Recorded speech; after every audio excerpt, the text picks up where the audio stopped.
Вы слушаете подкаст «Казах протест тарихы» студии «Булбул».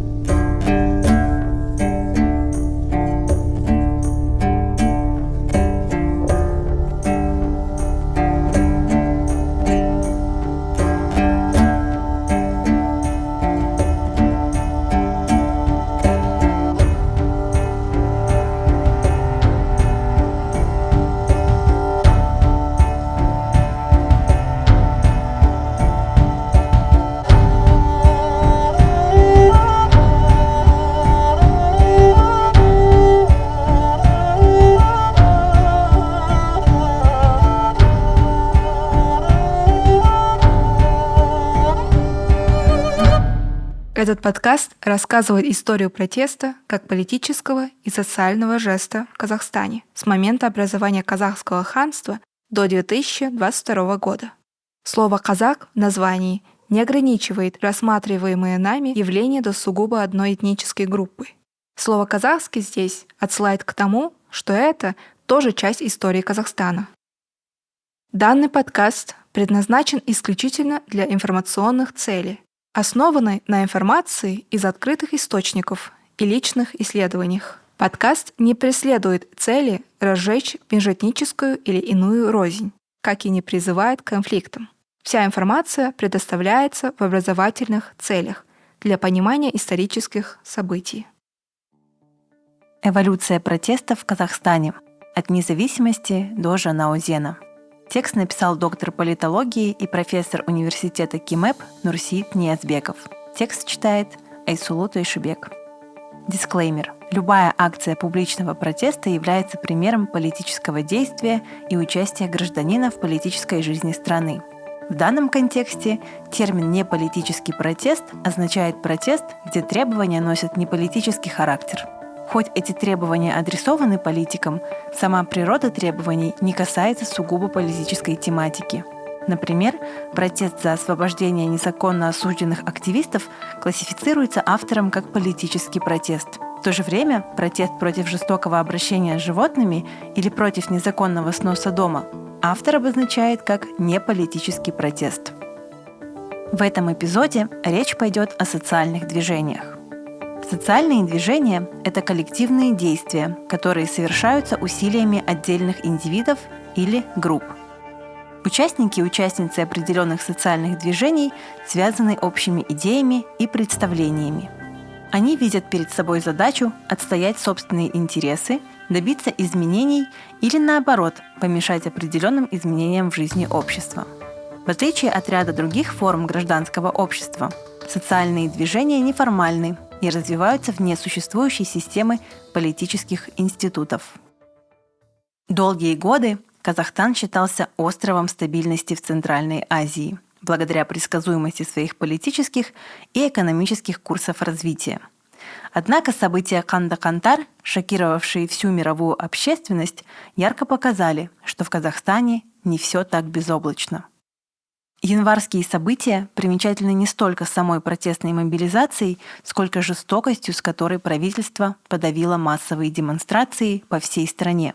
К сожалению, это не первый случай, когда власть применила оружие против протестующих. Монументом в новейшей истории Казахстана стоит Жанаозен, где в декабре 2011 года, по неофициальным данным, погибло 64 человека. Работники нефтегазовой промышленности, которые требовали повышения заработной платы и улучшения условий труда в нефтегазовых компаниях. Как же тогда Казахстану удалось добиться имиджа самой стабильной страны в Центральной Азии? Во многом нарратив о стабильности поддерживался за счет авторитарной природы власти в Казахстане. Существование авторитаризма напрямую зависит от подавления оппозиционных социальных движений и общественных объединений. Как и во многих странах мира, акции протеста в Казахстане носят систематический характер, то есть они происходят регулярно, обладают некоторой структурой, имеют своих лидеров, повестку, сеть сторонников и сторонниц. Что отличает Казахстан от других стран, так это то, что казахстанские власти активно притесняют протесты, как угрозу для себя и авторитарного режима. Причем под притеснение попадают как протесты, организованные оппозиционными политическими партиями, так и гражданским обществом, активистами и социальными движениями. Умалчивание в подконтрольных власти крупных СМИ, а также меры, применяемые полицией для предотвращения и подавления политических протестов, как раз-таки создают впечатление за рубежом о том, что в Казахстане предсказуем не только инвестиционный климат, но и внутриполитический. Всегда ли правящая элита страны была столь нетолерантна к политическим протестам? А как же демонстрации против строительства курорта в урочище Кокжайляу в Алматы или протесты против повышения пенсионного возраста для женщин? Давайте попробуем ответить на эти вопросы и поговорить об эволюции протестов в современном Казахстане.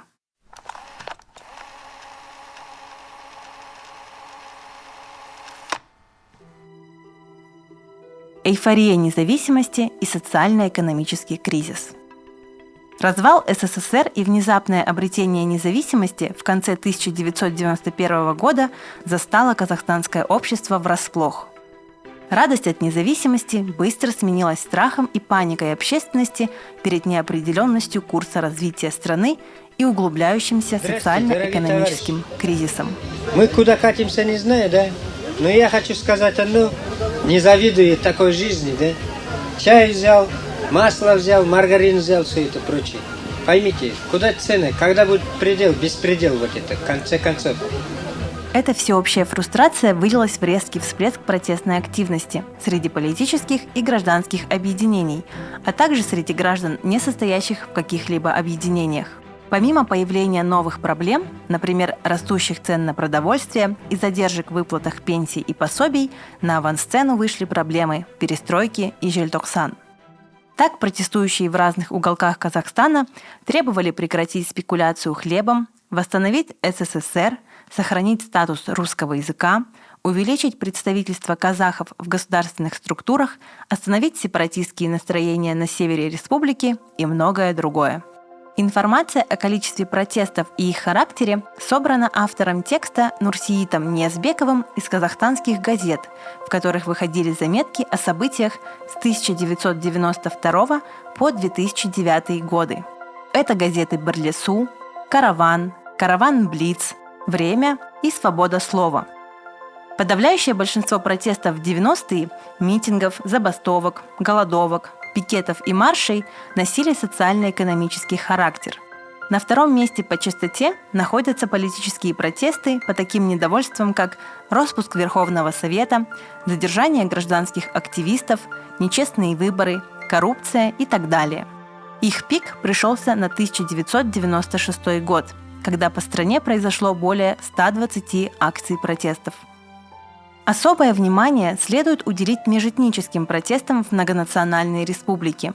Сегодня межэтнических протестов практически нет, чего не скажешь о 90-х, когда оставались нерешенными вопросы о статусе русского языка, сепаратистских настроений, делимитации границ и роста национал-патриотических движений.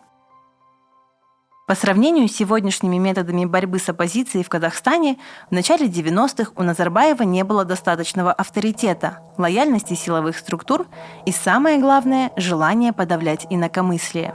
Получив легитимность на первых президентских выборах в декабре 1991 года, Назарбаев взял курс на демократические реформы, в которые он на тот момент искренне верил и пытался реализовать. Торжественно клянусь верно служить народу нашей многонациональной республики, строго следовать Конституции Республики Казахстан, гарантировать права и свободы граждан, добросовестно выполнять возложенные на меня высокие обязанности президента Республики Казахстан.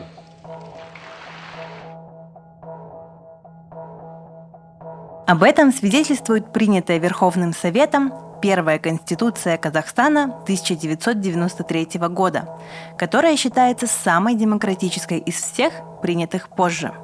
О приверженности Назарбаева демократизации также говорят первые парламентские выборы в 1994 году, которые были демократичнее всех последующих парламентских выборов.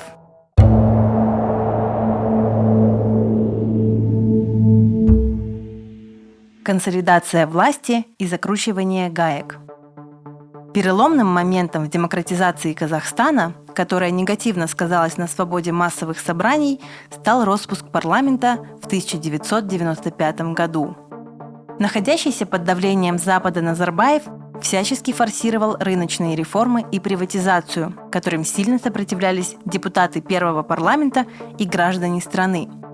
Они опасались, что западные суды и кредиты, выданные строго для реструктуризации экономики и проведения рыночных реформ, будут в итоге потрачены на социальное обеспечение, а природные ресурсы Казахстана перейдут в руки иностранных компаний. В итоге это вылилось в многочисленные социально-экономические протесты в 1994-1996 годах. Очевидно, что депутаты и граждане видели в этих реформах ухудшение социально-экономического положения в стране. В обществе обсуждался вариант постепенного внедрения этих реформ. Протестная активность была столь велика, что она практически парализовала работу чиновников. Чуть ли не каждый день у Дома правительства собирались митингующие. Были среди них и те, кто объявляли голодовку. Люди, недовольные рыночными и политическими реформами, требовали отставки правительства и отмены шоковой терапии, то есть либерализации цен и радикальных рыночных реформ. Депутаты в таких условиях работать затруднялись. Находясь под жесткой критикой со стороны общества и новоизбранного парламента, Назарбаев принимает решение устранить оппонентов и консолидировать власть в своих руках. В марте 1995 года он распускает парламент, проводит в августе того же года референдум по изменениям в Конституцию и продляет свои президентские полномочия вплоть до 2000 года. Единоличное управление страной в течение 10 месяцев до избрания второго парламента в декабре 1995 года дало Назарбаеву карт-бланш на углубление приватизации и дальнейшей либерализации рынка. Все это спровоцировало беспрецедентную протестную активность населения в 1996 году. Самые многочисленные протесты собирались вокруг социально-экономических проблем. На них приходили не менее 1500 граждан. Например, 6 апреля 1996 года в Усть-Каменогорске прошел митинг с участием 2000 человек, требовавших вернуть вклады по сберегательным книжкам СССР.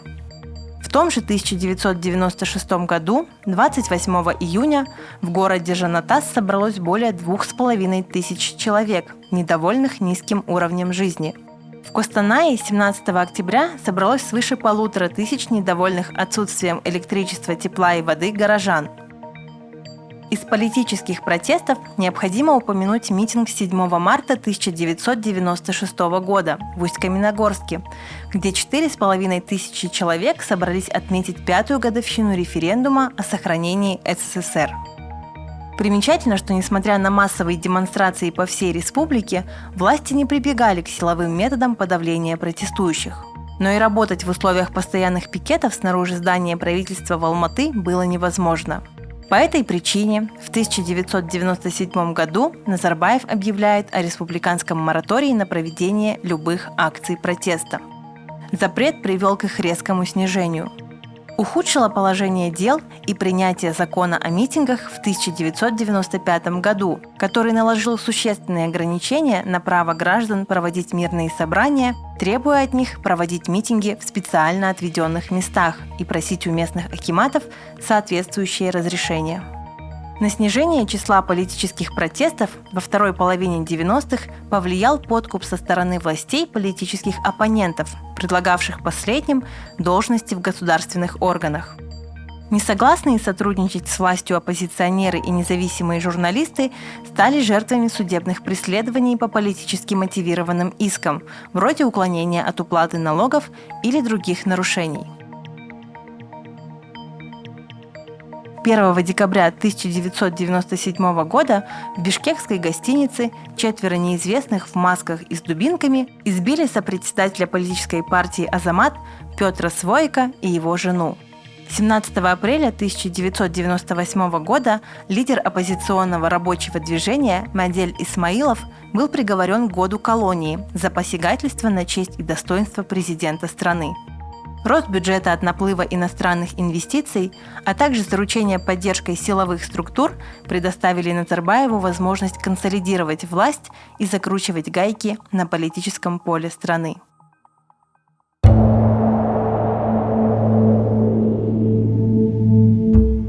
Политический кризис и рост политических протестов.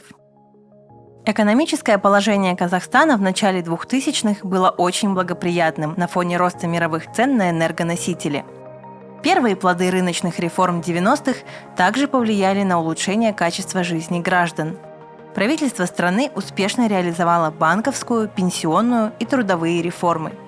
Постепенно начали утихать социально-экономические протесты. Казалось бы, стратегия Назарбаева «сперва экономика, потом политика» работала.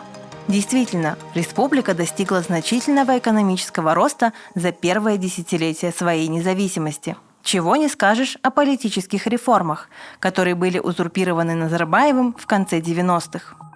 Недовольные растущим авторитаризмом в стране, группа высокопоставленных чиновников, среди которых были аким Павлодарской области Галымжан Жакиянов, вице-премьер-министр Ораз Джандосов, экс-министр энергетики Мухтар Аблязов и другие, откололась от власти и создала партию «Демократический выбор Казахстана» или ДВК в 2001 году. В стране начался политический кризис, вдохновивший тысячи людей по всей стране поддержать ДВК в борьбе за справедливые выборы, свободу слова и верховенство закона. На протяжении 6 месяцев, что существовал ДВК, политическое пространство страны заметно активизировалось, о чем писали не только независимые газеты, но и государственные СМИ. Так, на смену социально-экономическим протестам, которые к этому времени пошли на спад, пришли политические протесты. Реакция властей на растущую популярность нового оппозиционного движения была вполне предсказуема. Все началось с отказа в регистрации партии ДВК в 2002 году. Далее власти объявили ДВК экстремистской организацией и запретили ее существование в стране. Учредители партии были уволены с госслужбы, в отношении некоторых из них началось уголовное преследование. Тогда создатели ДВК образовали движение «Акжол», которое просуществовало недолго из-за раскола среди ее руководства. Как писали позже журналисты, беседовавшие с оппозиционерами, раскол произошел по плану политтехнологов режима, которые, по мнению лидеров настоящего Акжол, поручили сопредседателю партии Акжол Алихану Байменову расколоть партию и тем самым внесли смуту не только среди руководства Акжол, но и среди ее сторонников. Несмотря на поражение демократических сил, опыт ДВК и Акжол дал толчок зарождающемуся гражданскому обществу более яро отстаивать свои права и свободы.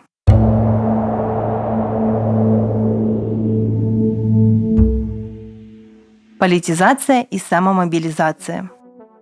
Отличительной чертой многих протестов во второй половине 2000-х годов стала политизация требований и недовольств, а также самомобилизация протестующих. Если в 90-х грань между политическими и социально-экономическими протестами была отчетливо видна, то в 2000-е годы эта грань зачастую размывалась.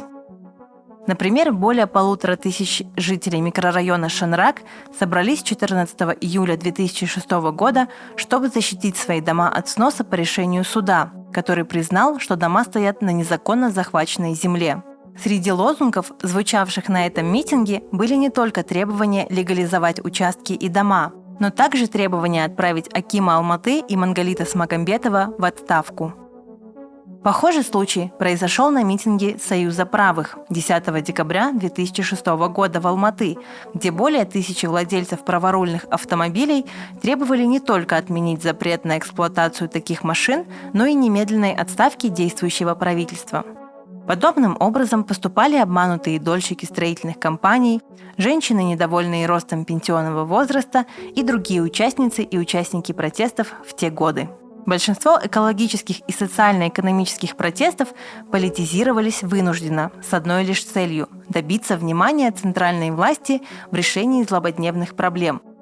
Протестующие понимали, что власть обращает внимание только на политические требования, так как она воспринимает их как угрозу для авторитарного режима. На примере экономического кризиса в 2008 году хотелось бы рассказать о второй отличительной черте протестов в 2000-е – самомобилизации. Традиционно все акции протестов в 90-х были организованы и проведены разными общественными объединениями, политическими партиями, профсоюзами, ассоциациями, союзами и другими. Однако в середине 2000-х нужда в формальной организации для проведения митинга отпала, и уже с 2004 года протестная мобилизация начала расти. Одиночные пикеты, флешмобы, импровизированные акции протестов при участии небольшого числа людей стали обыденностью. Кроме того, стали происходить такие события, как публичное самосожжение и другие акты членовредительства. Обычно они проходили перед зданиями государственных органов. Например, 20 июня 2011 года Сауле Утепбергенова подожгла себя перед зданием центрального аппарата партии Нур-Отан, требуя справедливого судебного решения в отношении ее сына. К самоувечьям вроде вскрытия живота или вен прибегали только заключенные и подследственные в знак протеста против ужасных условий содержания или пыток со стороны сотрудников тюрем. Например, 12 заключенных в СИЗО города Костанай 29 июня 2002 года вскрыли себе животы в знак протеста против жестокого обращения. Организаций, готовых поддержать протесты, было не так много, в то время как повестка социально-экономических недовольств росла, особенно на фоне кризиса в банковском и строительном секторах экономики в 2008-2010 годах. Причиной такой пассивности стала полная деморализация гражданских объединений убийствами оппозиционеров Заманбека Нуркадилова в 2005 году и Алтынбека Сарсенбаева в 2006 году. Кроме того, власти Казахстана сильно испугались событий в Грузии, Украине и соседнем Кыргызстане, которые получили название «Революция роз», «Оранжевая революция» и «Революция тюльпанов» соответственно, и были связаны с демократизацией стран. В ответ на это авторитарные власти Казахстана усилили борьбу с антирежимными силами. Развитие интернета, блог-платформ и онлайн-форумов также избавило протестующих от организационной поддержки формальных организаций.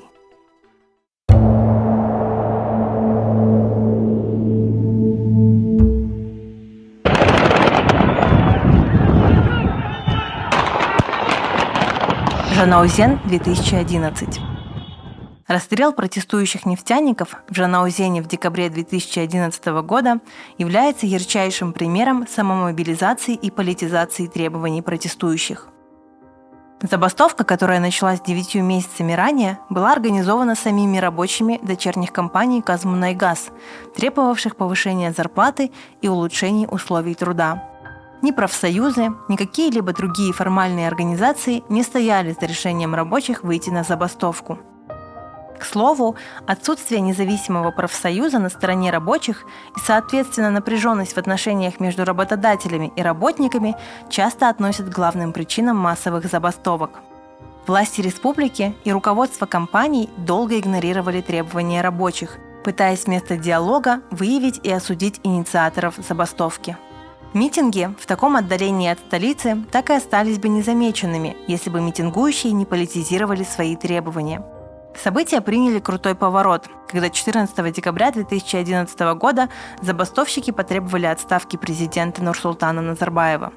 Радикализация социально-экономического протеста теперь стала расцениваться властью как прямая угроза авторитарному режиму, который отреагировал незамедлительным и жестоким разгоном забастовки. Жанаузенские события шокировали общественность страны, которая до последнего не могла поверить в то, что правительство применит оружие для подавления мирного митинга. Однако режим Назарбаева четко обозначил свои границы и дал понять гражданскому обществу, что не намерен терпеть массовые собрания, представляющие угрозу своему существованию.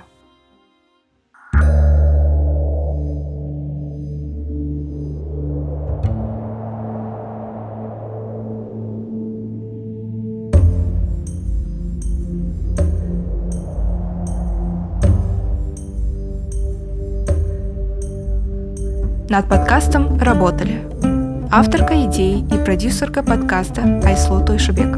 Эпизоды на русском и казахском языках редактировала Ружана Малова. Сведение и мастеринг эпизодов сделал Константин Кохан. Обложку подкаста нарисовала художница Жанель Шахан.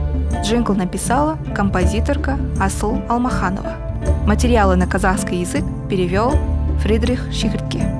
Эпизоды на казахском языке озвучила Жанна Капасова. На русском языке Айслу Тойшыбек. Текст в начале и в конце эпизодов начитала Ружан Амалова. Настоящий подкаст стал возможен благодаря щедрой поддержке американского народа через Агентство США по международному развитию USAID. Ответственность за содержание несет товарищество с ограниченной ответственностью Bulbul Studio, и оно не обязательно отражает точку зрения USAID или правительства Соединенных Штатов.